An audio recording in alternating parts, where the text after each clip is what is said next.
বিসমিল্লাহির রহমানির রহিম। আসসালামু আলাইকুম। প্রথমে আমি তেল দিয়ে দিচ্ছি, কাঁচা জাল রসুন পেঁয়াজ দিয়ে দিলাম।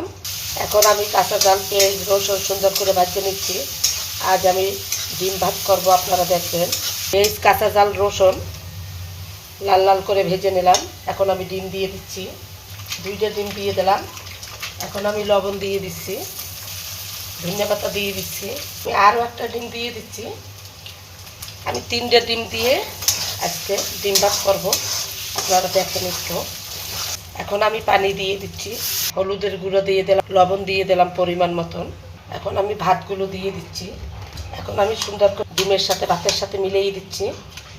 দেখেন, আমার বাড়তি কোনো ভাত থাকলে হয়তো টক ভাত করি, না হয় ডিম ভাত করি। আমি ভাত ফেলে দিই না, ছেলে মেয়ে খায়ও খুব ভালো।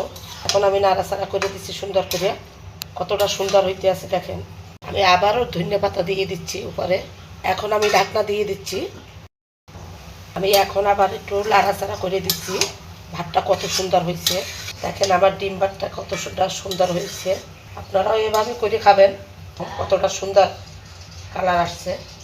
লাইক করবেন, কমেন্ট করবেন, শেয়ার করবেন। যে আমার ডিম ভাত কীরকম হইল কমেন্ট করে জানাবেন। আজ এই পর্যন্ত, আল্লাহ হাফেজ।